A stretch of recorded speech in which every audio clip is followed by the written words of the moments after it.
بعد فاعوذ باللہ من الشیطان الرجیم بسم اللہ الرحمن الرحیم اولم یسیروا فی الارض فینظروا کیف کان عاقبۃ الذین من قبلہم۔ صدق اللہ العظیم۔ تمام قسم کی تحمیدات، تمجیدات، تکبیرات، تقدیسات اور تحلیلات اللہ رب ذوالجلال والاکرام کے لیے، بے شمار لا تعداد ان گنت بے حد و حساب درود و سلام سرور کائنات امام الانبیاء حضرت محمد الرسول اللہ صلی اللہ علیہ وسلم کی ذات مقدسہ مطہرہ پر، بے شمار رحمت نازل ہوں اہل بیت پر، صحابہ کرام پر، تابعین اعظام پر، اولیاء کرام پر اور ائمہ کرام پر۔ یقیناً ہم خوش قسمت ہیں، سعادت مند ہیں اس اعتبار سے کہ ہمارے دین اور ہمارے پیارے حبیب صلی اللہ علیہ وسلم نے ہماری زندگی کا کوئی ایسا گوشہ، کوئی ایسا کام، کوئی ایسی بات جو ہماری زندگی رہن سہن کے لیے موجود ہے، لیکن اس کے بارے میں رحمت کائنات صلی اللہ علیہ وسلم کے احکامات بھی موجود ہیں، پوری گائیڈ لائن موجود ہے، چھوٹی چھوٹی باتوں کا لحاظ رکھا ہے۔ بعض اوقات اگر آپ جو جزیات ہیں، چھوٹی چھوٹی باتیں ہیں جن کی طرف ہمارے پیغمبر صلی اللہ علیہ وسلم نے ہماری خاص طور پر رہنمائی فرمائی ہے، انسان حیران رہ جاتا ہے کہ اس میں بطور انسان ہی ہمارے لیے کتنی ہمدردی موجود ہے، اور جب ہم اس کو پیغمبر صلی اللہ علیہ وسلم کی سنت سمجھ کر عمل کرتے ہیں تو اللہ ہمیں بطور انسان بھی اس میں فائدہ دیتے ہیں، اور انجام کے طور پہ اللہ ہمیں اجر سے اور وافر اجر نصیب فرمائے گا۔ انہی باتوں میں سے ایک بات وہ یہ ہے کہ جس سے ہر انسان کو ضرور واسطہ پڑتا ہے، جس کی زندگی پریکٹیکل لائف میں جو اپنا کردار ادا کرتا ہے، جس کی زندگی کامیابیوں سے ہمکنار ہے، اس انسان کا ضرور واسطہ پڑتا ہے۔ وہ ہے اس دوران میں جو زندگی میں سفر کرنا پڑتا ہے، یہ انسان کی بنیادی ضرورت ہے۔ شریعت نے ہمیں اس کے بارے میں کیا بتایا ہے، آج شاید چند باتیں تمہیدی طور پر کرنے کی کوشش کروں گا۔ دعا ہے اللہ کریم قرآن و سنت میں بیان کرنے کی توفیق عطا فرمائے، اور انشاءاللہ اگلی مجلس میں سفر کے آداب کیا ہیں، کس انداز میں سفر کرنا چاہیے، یعنی یہ لفظ جس کا مطلب السفر، جس کا مطلب ہوتا ہے فاصلہ طے کرنا، اور اس کا لفظی مطلب یہ لیا جاتا ہے کہ اصلاح کے لیے، درستگی کے لیے، کسی خراب چیز کو بہتر کرنے کے لیے کسی جگہ آنے جانے کو سفر کہا جاتا ہے۔ مثلا کوئی ضرورت ہے، کوئی شادی ہے، کوئی فوتگی ہے، کوئی معاملات خراب ہیں، کوئی آپ کی روزی کا بندوبست ہے یا آپ کے رزق کا ہے، آپ کی جاب ہے، کچھ بھی معاملہ ہے بنیادی طور پر یہ ہے کہ کسی نہ کسی کی اصلاح ضرور ہوتی ہے، اس کے معاملات درست ہوتے ہیں، آپ کی الجھنیں دور ہوتی ہیں، بہت ساری پیچیدگیاں ختم ہوتی ہیں، بنیادی طور پر اس کا یہ معنی ہے۔ اور اسی سے عربی میں لفظ بولا جاتا ہے، جب دسترخوان بچھایا جاتا ہے اس کو سفرہ کہتے ہیں، یعنی جو نیچے کپڑا بچھاتے ہیں کھانے کے نیچے اس کو سفرہ کہتے ہیں، وہ اسی سے ہے، سفر سے، یعنی مہمان کو جو کھانا پیش کیا جاتا ہے اس کھانے کے نیچے جو بچھایا جاتا ہے اس کو سفرہ کہتے ہیں، یعنی اس کو دسترخوان کہتے ہیں۔ یعنی اس سفر سے انسان کے بے شمار فوائد وابستہ ہیں، چند ایک کی میں نشاندہی کرنا چاہتا ہوں، یعنی اس میں کوئی لمٹ نہیں ہے، لیکن چند جو مجھے سمجھ آئی ہیں وہ آپ کے سامنے رکھنا چاہتا ہوں۔ اس کے اندر مشکلیں بھی ہیں، صعوبتیں بھی ہیں، نقصانات بھی ہوتے ہیں، لیکن فوائد زیادہ ہیں۔ حضرت عمر فاروق رضی اللہ تعالیٰ نے دیکھا کہ ایک آدمی دوسرے بندے کی بڑی تعریف کر رہا ہے۔ حضرت عمر فاروق رضی اللہ تعالیٰ نے فرمایا، بتاؤ تم نے اس بندے کے ساتھ کبھی سفر کیا ہے؟ میں کہا جی میں نے سفر تو نہیں کیا۔ کبھی اس کے ساتھ مجلس ہوئی ہے؟ اس نے کہا جی اس کے ساتھ مجلس بھی نہیں ہوئی۔ تو حضرت عمر فاروق رضی اللہ تعالیٰ عنہ فرماتے ہیں کہ جب تمہاری مجلس بھی نہیں ہوئی، تم نے اس کے ساتھ سفر بھی نہیں کیا، تم اس شخص کو بالکل نہیں جانتے، یعنی تم اس کے بارے میں کوئی رائے قائم نہیں کر سکتے۔ جیسے کہتے ہیں نا راہ پہ جانے یا واہ پہ جانے، اس وقت تک بندے کو اندازہ نہیں ہوتا، بہت ساری گریں کھلتی ہیں جب آپ کسی دوست کے ساتھ سفر کرتے ہیں یا کسی رشتہ دار کے ساتھ سفر کرتے ہیں۔ سفر کے اندر بہت ساری اس کی عادات کا جو فطرتی چیزیں ہوتی ہیں اس کا پتہ چلتا ہے۔ بلکہ کل کی ایک بات ہے، تقریباً 3 سال سے ایک آدمی کے بارے میں 3-4 جگہوں سے میں نے سنا کہ یہ فیصل آباد کی نامور شخصیت ہے، یعنی کاروباری اعتبار سے، اور اس کا دین سے بھی بڑا گہرا تعلق ہے، یعنی بہت ساری ان کی خوبیاں، لیکن ایک بات مجھے 3-4 جگہوں سے سننے کو ملی، میری کبھی ملاقات نہیں ہوئی، صرف نام سنا تھا، نام لینا مناسب نہیں ہے۔ ان کے بارے میں یہ تاثر تھا کہ وہ بہت ہی زیادہ خیرخواہ، دین کے بارے میں علماء کی، علم کی بڑی قدر کرنے والے، لیکن ان کے اندر خشکی بہت ہے، یعنی وہ بڑا لہجہ ان کا کرخت ہوتا ہے، وہ مجلس میں زیادہ دیر کسی کو برداشت نہیں کرتے، یا ان کی گفتگو کے اندر کڑواہٹ ضرور آتی ہے، یعنی اگلے بندے کو وہ کوئی نہ کوئی سنا دیتے۔ کل ایک مجلس میں اچانک ان سے ملاقات ہوئی تو تعارف ہوا، تو وہ وہی، یعنی اٹھنے لگے تو آگے سے وہ آگے، وہ وہاں بیٹھ گئے۔ تو مجھے یہ حدیث پھر سمجھ آئی، یہ بات حضرت عمر فاروق رضی اللہ تعالیٰ عنہ کا یہ جو قول ہے یہ سمجھ آیا، اور جو ہمارے ہاں مشہور بھی ہے کہ جب تک مجلس نہیں ہوتی یا اس کو جانتے نہیں آپ پوری رائے نہیں قائم کر سکتے۔ اگرچہ میں نے رائے قائم نہیں کی لیکن سن رکھا تھا۔ ان کے ساتھ تقریباً آدھے گھنٹے کی مجلس ہوئی، مجھے ذرہ برابر کہیں سے محسوس نہیں ہوا کہ وہ خشک ہیں۔ اتنا اچھا اخلاق اور اتنی پیاری گفتگو، میں متاثر ہوئے بغیر نہیں رہا۔ گویا جب آپ کسی سے کوئی بات سنتے ہیں تو آپ رائے نہ قائم کریں جب تک کہ آپ اس کے ساتھ سفر نہیں کر لیتے، جب تک کہ آپ اس کے ساتھ گفتگو نہیں کر لیتے، کوئی ایسی آپ ڈائریکٹ ان کو پہچان نہیں لیتے، آپ اپنی رائے قائم نہیں کریں۔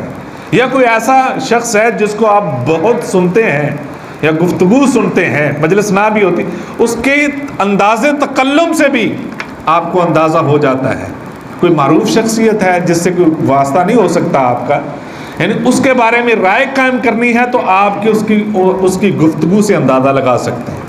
تو گویا حضرت عمر فاروق رضی اللہ تعالیٰ نے ان کو روک دیا کہ آپ ایسے رائے قائم نہیں کر سکتے۔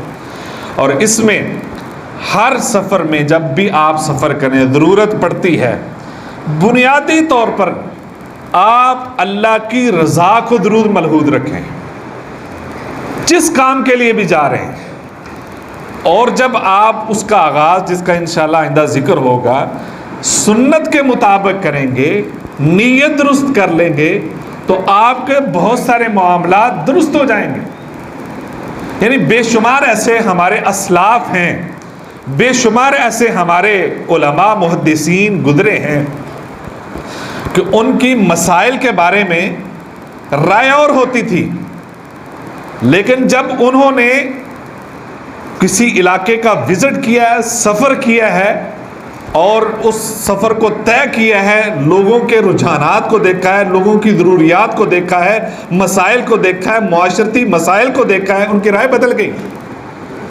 لہذا سفر جس کے بارے میں کہا جاتا ہے وسیلہ ظفر ہے، یعنی کامیابی کے لیے کنجی ہے، کامیابی کے لیے ایک ذریعہ ہے، ایک سبب ہے، اور جس کے لیے ہمارے اسلاف نے بڑی کوششیں بھی کی ہیں، اور جس کے لیے ہمارے اسلاف نے بڑی محنتیں بھی کی ہیں. اس لیے کہ جب بھی ہمیں ضرورت پڑتی ہے کسی دوسرے شہر جانے کے لیے، سب سے پہلی بات تو یہ ہے کہ ہماری کم از کم نیت درست ہونی چاہیے کہ ہم اللہ کی رضا کے لیے. امام شافعی رحمۃ اللہ علیہ کے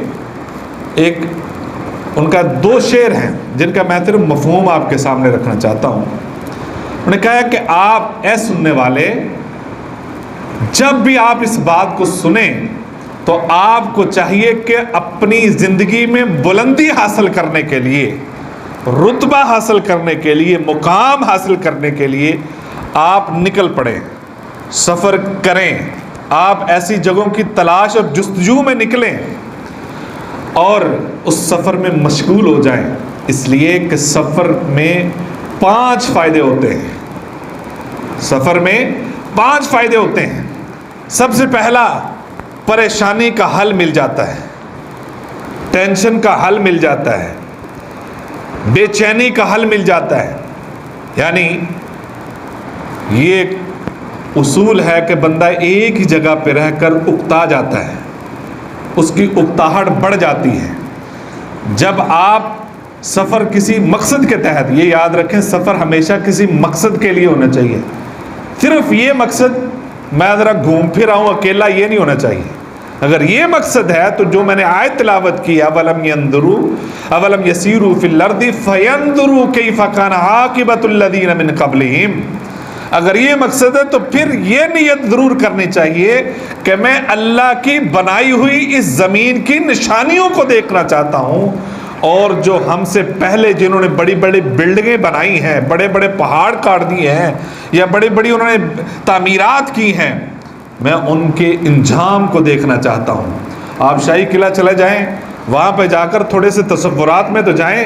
وہاں پہ وہ لوگ رہتے تھے جن کے اشاروں پہ ہزاروں لوگ ایک لخت میں کھڑے ہو جاتے تھے، بیٹھ جاتے تھے، لیکن اب ان کا نام و نشان نہیں ہے.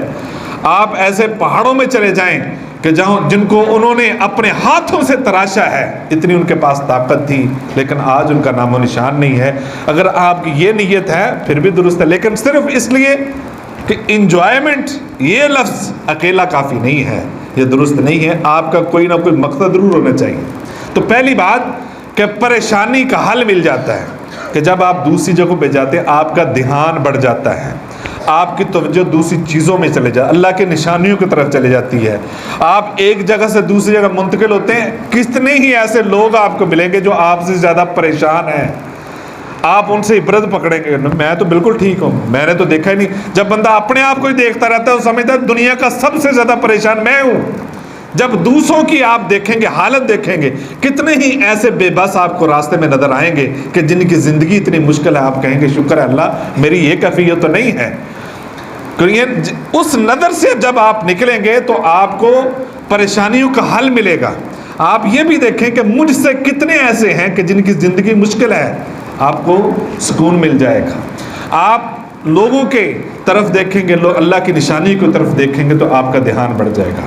پہلی بات تو یہ. دوسری بات یہ ہے کہ روزی کی، رزق کی تلاش، رزق ملتا ہے، وسائل ملتے ہیں، اسباب ملتے ہیں، ایسے مواقع ملتے ہیں. جب اس تلاش میں نکلتا ہے اللہ کہیں نہ کہیں سے کوئی نہ کوئی بندوبست ضرور کر دیتے ہیں. یہ بھی بات لمبی ہو جائے گی کہ کئی لوگ ایسے ہیں کہ جو صرف اپنی جاب کے سلسلے میں سفر کرتے ہیں، روز بچوں کے پیٹ پالنے کے لیے وہ سفر کرتے ہیں، لیکن پہلی بات ذہن میں رہنی چاہیے کہ اللہ کی رضا ضرور ملحوظ ہونی چاہیے، کیونکہ بچوں پر خرچ کرنا بھی تو صدقہ ہے نا، بچوں کی تربیت کرنا بھی تو ایک نیکی ہے، اچھا ان کو راستہ مستقبل دینا اور ان کی تربیت اچھی کرنا، ان کے لیے وسائل مہیا کرنا، یہ بھی تو ایک نیکی ہے، اور یہ صدقہ ہے آپ کا، صدقہ جاریہ ہے۔ صدقہ جاریہ اولاد اسی صورت میں ہے جب آپ ان کو صحیح راستہ دے کر جائیں گے۔ اگر آپ کا صرف یہی کام ہے کہ دنیا میں یہ اولاد آ گئی ہے بس ہم فارغ ہیں، تو پھر یہ صدقہ جاریہ نہیں ہے، یہ وبال گناہ جاریہ بن جائے گا آپ کے لیے۔ آپ کے لیے یہ گناہ، جب آپ نے تربیت نہیں کی تو گویا دوسری بات یہ ہوتی ہے کہ اللہ اسباب مہیا کرتا ہے، اور تیسری بات حصول علم تلاش کرنے کے لیے، علم سیکھنے کے لیے، تعلیم حاصل کرنے کے لیے، تربیت حاصل کرنے کے لیے انسان نکلتا ہے۔ ہمارے اسلاف نے اس کے لیے جو محنتیں کی، حضرت موسیٰ علیہ السلام کا واقعہ ہم ہر جمعے پڑھتے ہیں کہ نہیں؟ جو ترجمے سے پڑھتے ہیں ان کو اور غور کرنا چاہیے، اور جو نہیں پڑھتے ان کو ضرور پڑھنا چاہیے سورۃ کہف کو ترجمے کے ساتھ۔ حضرت موسیٰ علیہ السلام پیغمبر ہیں، لیکن جو حضرت خضر علیہ السلام سے باتیں سیکھی ہیں وہ باتیں سفر کے بغیر نہیں مل سکتی تھیں، وہ باتیں سفر کے بغیر ان کو میسر نہیں آ سکتی تھیں۔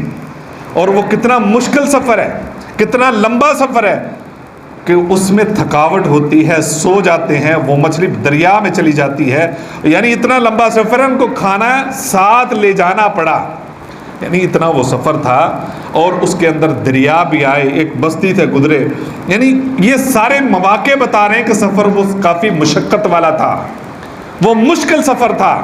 ہمارے اسلاف نے بڑی محنتیں کی ہیں۔ اسی طرح حضرت عبداللہ بن مسعود رضی اللہ تعالیٰ عنہ فرماتے ہیں، دنیا کے اندر کہیں مجھے علم ہو جائے کہ مجھ سے زیادہ کسی کے پاس علم موجود ہے، میں سارے کام چھوڑ کے اس کے پاس پہنچ جاؤں گا۔